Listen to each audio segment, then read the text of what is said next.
محترم ناظرین و سامعین، السلام علیکم ورحمۃ اللہ وبرکاتہ۔ قربانی کے جانور سے فائدہ اٹھایا جا سکتا ہے کہ نہیں؟ عام طور سے لوگ قربانی کا جانور بہت پہلے خرید لیا کرتے ہیں۔ اس کی بہت ساری وجوہات ہیں۔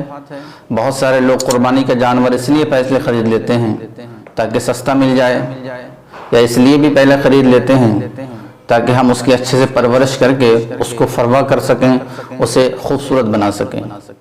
اس لیے قربانی کا جانور عام طور سے لوگ قربانی سے پہلے ہی خرید لیتے ہیں۔ اب سوال یہ ہے کہ اس جانور سے ہم فائدہ حاصل کر سکتے ہیں کہ نہیں؟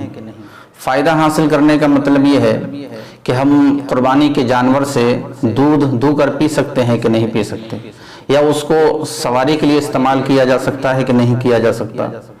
تو محترم سامعین و ناظرین، قربانی کے جانور سے ہم کسی بھی قسم کا فائدہ حاصل نہیں کر سکتے۔ فائدہ حاصل کرنا قربانی کے جانور سے یہ ممنوع ہے، منع کیا گیا ہے، مکروہ ہے۔ کسی بھی قسم کا فائدہ حاصل نہیں کیا جا سکتا۔ اگر ہم نے فائدہ حاصل کر لیا، قربانی کا جانور اجرت پر دے دیا، یا قربانی کے جانور کا ہم نے دودھ پی لیا ہے، تو جتنے کا دودھ پیا ہے اتنا پیسہ ہمیں صدقہ کرنا ہے۔ اگر اس کے تھنوں سے دودھ دو لیا ہے تو وہ سارا کا سارا دودھ ہمیں صدقہ کر دینا ہے۔ اگر ہمارے استعمال کی وجہ سے قربانی کے جانور میں کسی قسم کی کمی آتی ہے تو کمی جتنی مقدار کی ہے اتنی مقدار میں ہمیں رقم کو صدقہ کرنا ہوگا، کیونکہ قربانی کا جانور یہ اللہ تبارک و تعالیٰ کے لیے متعین کیا گیا ہے۔ تو جب تک ہم قربانی نہیں کرتے اس سے فائدہ حاصل نہیں کر سکتے۔ قربانی کرنے کے بعد ہم اس کے بال کو، اس کے دودھ کو استعمال کر سکتے ہیں۔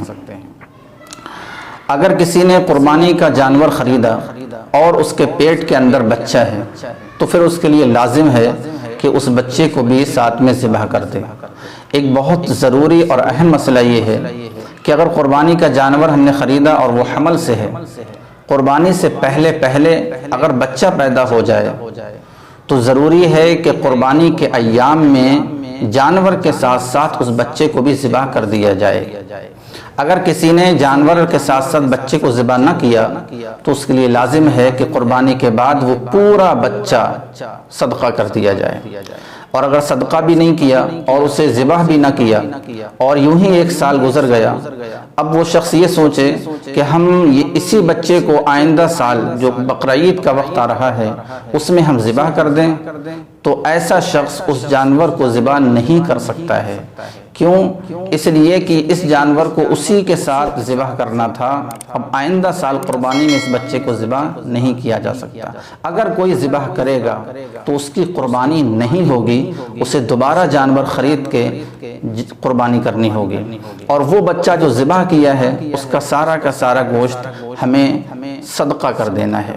تو محترم سامعین و ناظرین، یہ ضروری مسائل ہیں جو قربانی سے تعلق رکھتے ہیں، لہٰذا قربانی کے جانور سے ہم کسی بھی قسم کا فائدہ حاصل نہیں کر سکتے۔ السلام علیکم ورحمۃ اللہ۔